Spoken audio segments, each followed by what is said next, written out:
Someone is dying right in front of you, but do you know how to help? What people do not realize is how often others pass because no one knew how to help once they were put in that situation.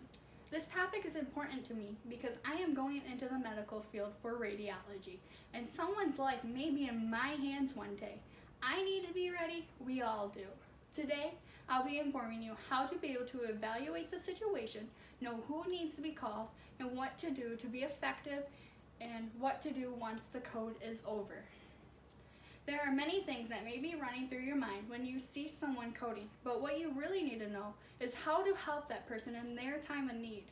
Also, make sure that you remain calm. People can be coding for many different types of reasons, and it is important to be able to assist the situation and know if the person is actually coding or they're just unconscious. First off, you should know what a code blue even is. It is an emergency situation in which the person is in cardiopulmonary arrest, which is otherwise known as unexpected loss of heart function, breathing, and consciousness.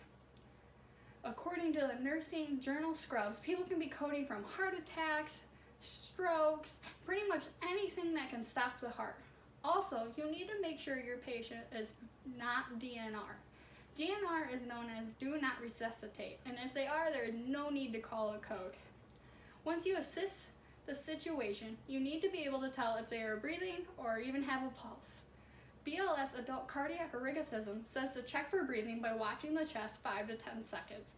All while doing that, you can check the carotid pulse, which is located in the neck. If someone else is in the room, you can have them call the code. In my line of work, I shouldn't always be alone. Somebody should always be with me and they can call the code. According to the Code Blue in Hospital article by Nurse Buff, it is important to remain calm. Don't add tension to an already tense situation.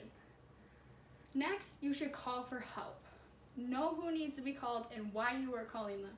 In many rooms, there is a Code Blue button that you can hit, or you can even call the nurse's station to call the code to that room. BLS, adult cardiac arrest arrhythmism, says once the code is called, you should begin CPR immediately, which is 100 to 120 compressions per minute, a 2-inch depth, and then for 30 compressions to every 2 breaths to be effective. While in radiology, I have to get my BLS, so I know how to perform CPR correctly. Once the code is called or hit, an RN, bedside nurse, a respiratory therapist will all come to that room with a crash cart and a defibrillator, according to the ABCDs during CB response. The RN will be the leader. It is better to know who is in charge. They will also be the person to do the documentation afterwards. The bedside nurse will watch the vitals and provide background information about that patient if they have ever coded before. The respiratory therapist will help stabilize the patient. It is important to be useful during this time. According to Code Blue in Hospital, it is important that you do not stop CPR if you have started. Only stop if you are being switched out because you're tired or the defibrillator is sending a shock to the patient. Code Blue in Hospital says if you're not doing CPR, you can set up the AED, get things out of the crash cart, whatever is needed. Once the code is all over with, you should know what to do to be effective afterwards. The family needs to be contacted, told what happened and why it happened. The doctor of the family needs to be told what happened, and even in some cases, if the patient passes away, the family priest or a priest, any priest, needs to be called to come if they are religious.